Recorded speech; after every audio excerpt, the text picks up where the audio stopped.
Okay children, now look at the electric circuit. So I already told you what is a circuit. Circuit means a path. So electric circuit, that means it is the path in which the electricity flow. So here we have two electrical components. One is an electric bulb, the other one is a cell. You know that the cell is the source. It is the source of electricity. The bulb is the load. That means which uses the electricity to glow.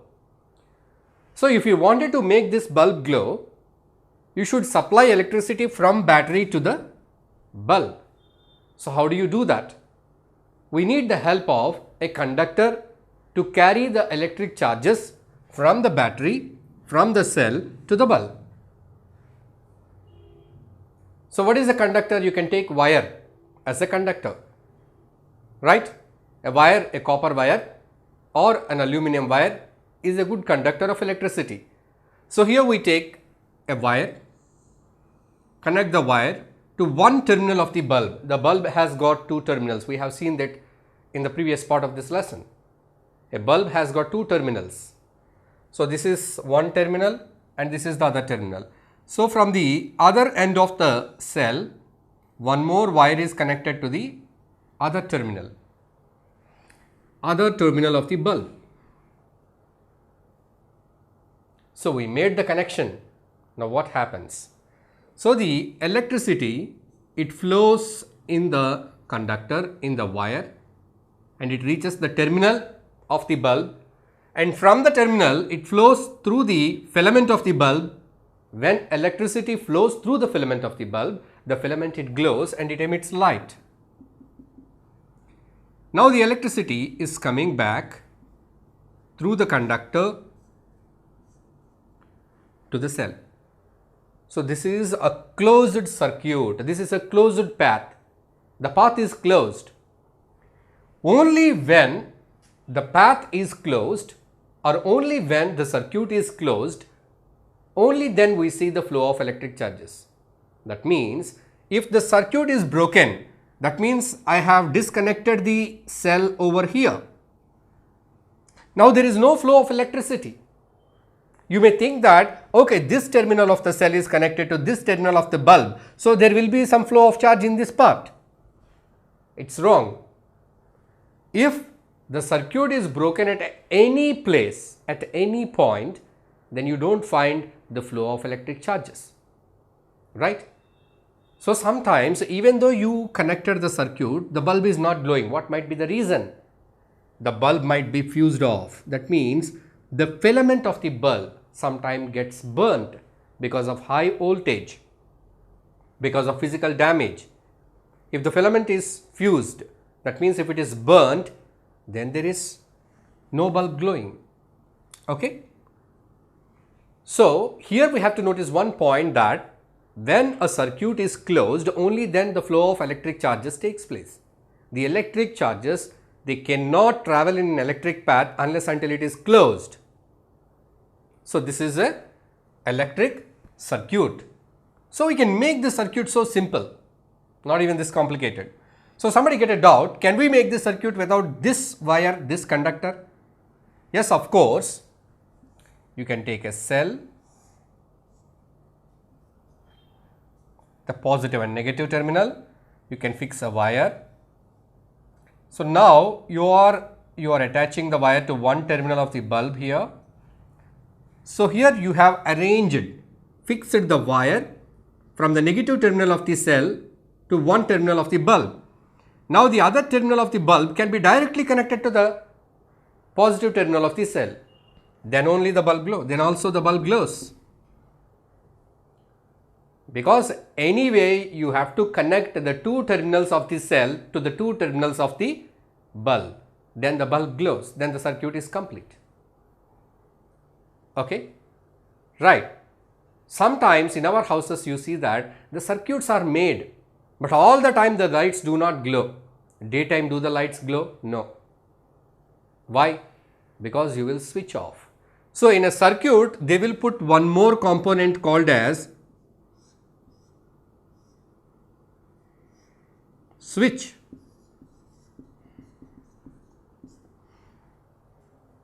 So if you off the switch, it will break the circuit, no flow of electricity. If you on the switch, the circuit is closed. So an electric circuit can be of two types. One is open circuit, closed circuit.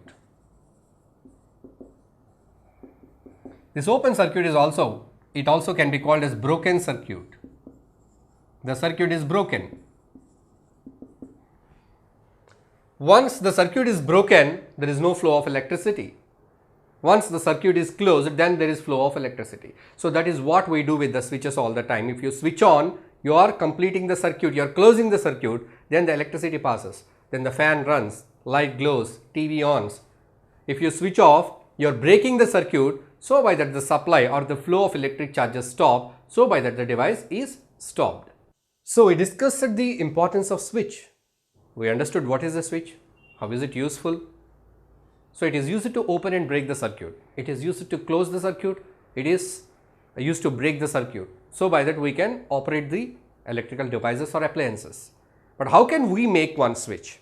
I already told you that we cannot experiment with the bigger switches, the switchboards in your house, because that deals with 240 volts of electricity, which is very dangerous and fatal. So what you can do? You can work with a simple source of electricity like a cell with 1.5 volts electricity. Now at your level, how you can make your own switch and how you can test the working of a switch, functioning of a switch. Let's see here. You can take a cell just as like in the previous activity, a 1.5 volt cell. You can pull one wire out of that. You can attach one wire with the help of a rubber band or electric insulation tape, and you can attach this to the bulb as we did in the previous case.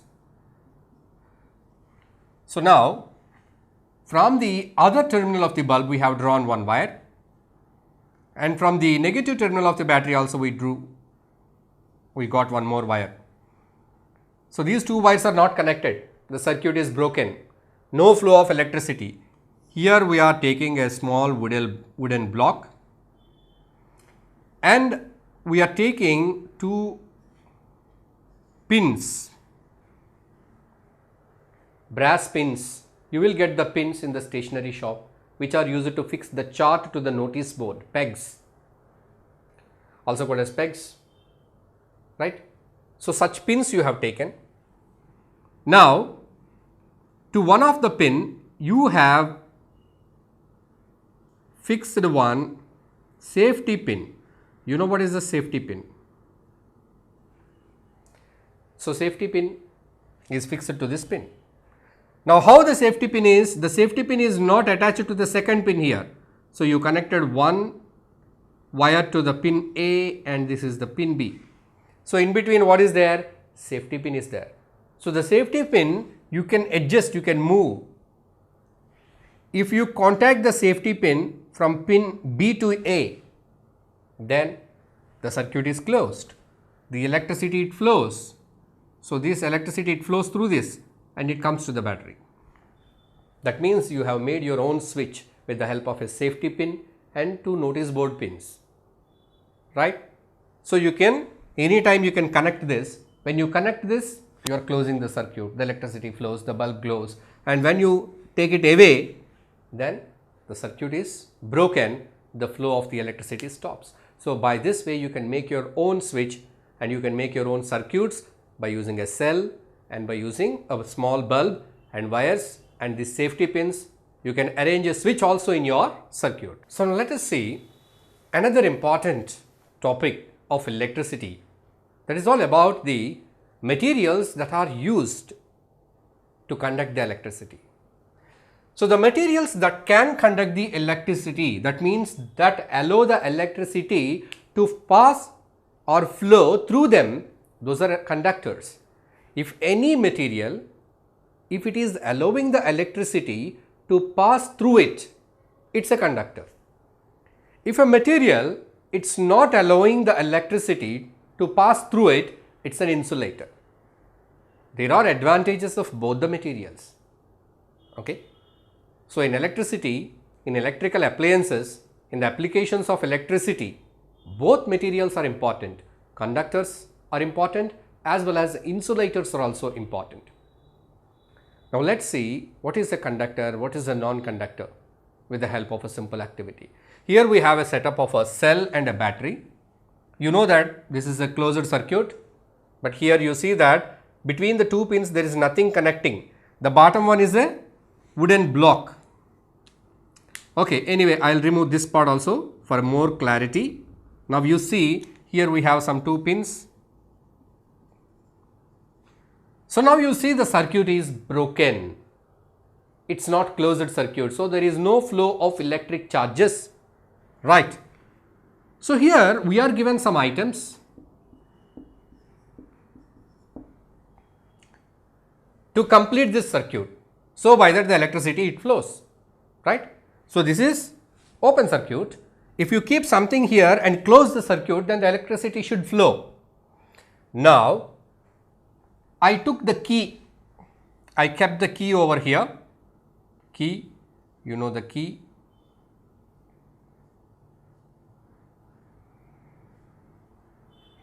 I kept a key. So the key is touching both the pins. Now the bulb glows. The circuit is complete. The electricity it flows through the key. The charge which is coming from here through this wire, it is flowing through the key. So key is a conductor. It is conducting the electricity. Now the second one, we take the eraser. So you kept the eraser here. So then that bulb does not glow. It does not allow the electricity to pass through it. So eraser is not a conductor. Matchstick. If you keep matchstick, check it out. No. Keep a glass bangle. A piece of glass bangle. No. If you keep iron nail. Yes. So why all this is happening? Because key is made out of metal. Eraser is made up of rubber. Matchstick is made up of wood. Glass bangle is made up of glass. Iron nail is made up of metal, iron. So only here the test is passed by the metals. That means metals are good conductors of electricity.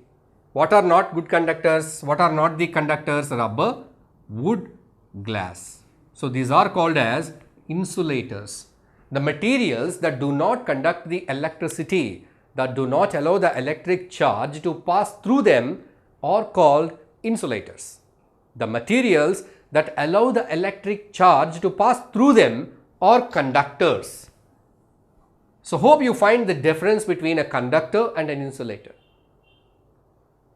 Here you are given only 5 materials, but you will be finding so many things in your home.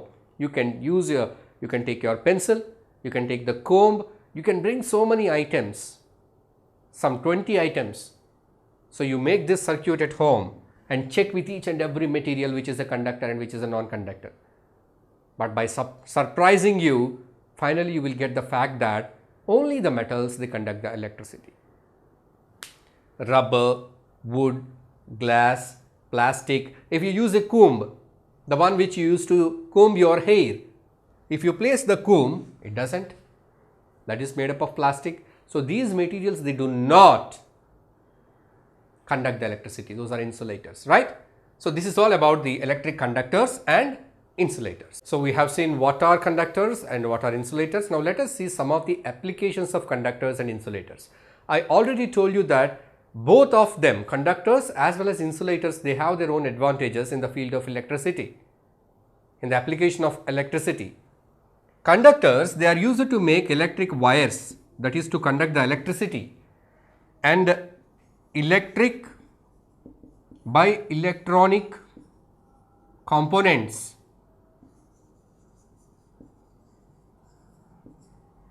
and heating devices.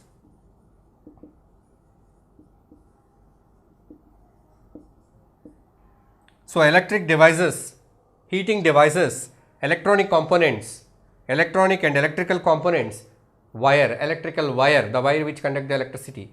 So when a building is constructed, a wiring is done. So by that the switches, lights, fans, everything are fixed there. So for that wiring we use a better conductor. But here, if a conductor is used to make the things, the electricity may get exposed, and somebody, if they put their hand, they may get electric shock. See here, this is an copper wire. So the copper wire is used to connect 2 points, that is, this is the source and this is the device. So if the copper wire is not having any cover, suppose accidentally somebody touches it, or if it comes in contact with another wire, there is a chance of short circuit, there is a chance of electric shock. So the wires that we use in our house, they are all insulated. So this copper wire will be covered by some insulating material. So that is the application of insulators. So what are the insulators? The major insulator is plastic. So plastic is used extensively as an insulator, and some places ceramic is used, ceramic or glass is used. Sometimes the electricians, when they are working out, they wear the rubber gloves. Rubber is an insulator, it prevents the shock. So rubber. So these are the applications of conductors and insulators.